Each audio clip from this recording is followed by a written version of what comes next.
I haven't heard of any downside of ivermectin. Is there a downside of ivermectin? Before you answer that question, though, is not ivermectin a pharmaceutical drug as well? I mean, Alan, it's a pharmaceutical drug. Is that not correct? It's a natural.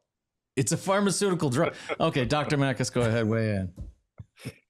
It is a drug, and I mean, again, you do have to be careful with every pharmaceutical drug. But that being said, ivermectin, in terms of its safety record, I mean, I think it's over 100 times safer than Tylenol.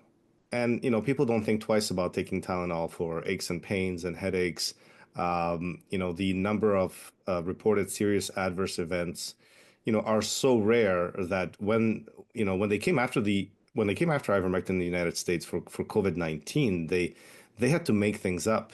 They had to say, we were flooded with what do you call it? Poison control was flooded with reports about ivermectin.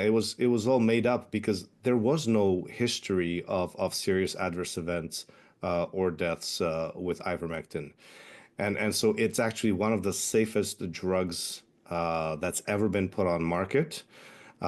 Where I think close to 4 billion doses have been given. It's got decades of safety as a track record. And so it is one of the safest drugs that we have. It did win the Nobel Prize.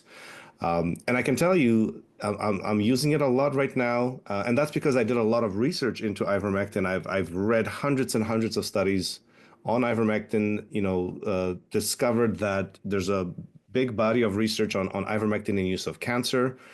But I've also got patients now who are taking ivermectin, who have Parkinson's disease, and now they're playing golf, and they were barely mobile, a month or two ago. And after a month of taking ivermectin, they're playing golf. They're getting their mobility back. And this is and they're taking all of the top of the line Parkinson's medications that weren't able to help them for years.